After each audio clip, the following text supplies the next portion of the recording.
He's really making me laugh.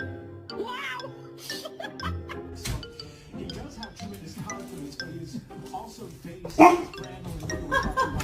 in wonderful along the walls as well, so that if people want to do one.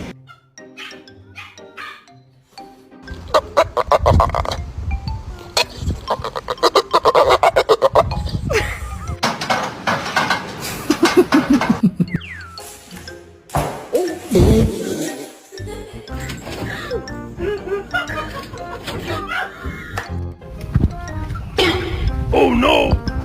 I'm telling you!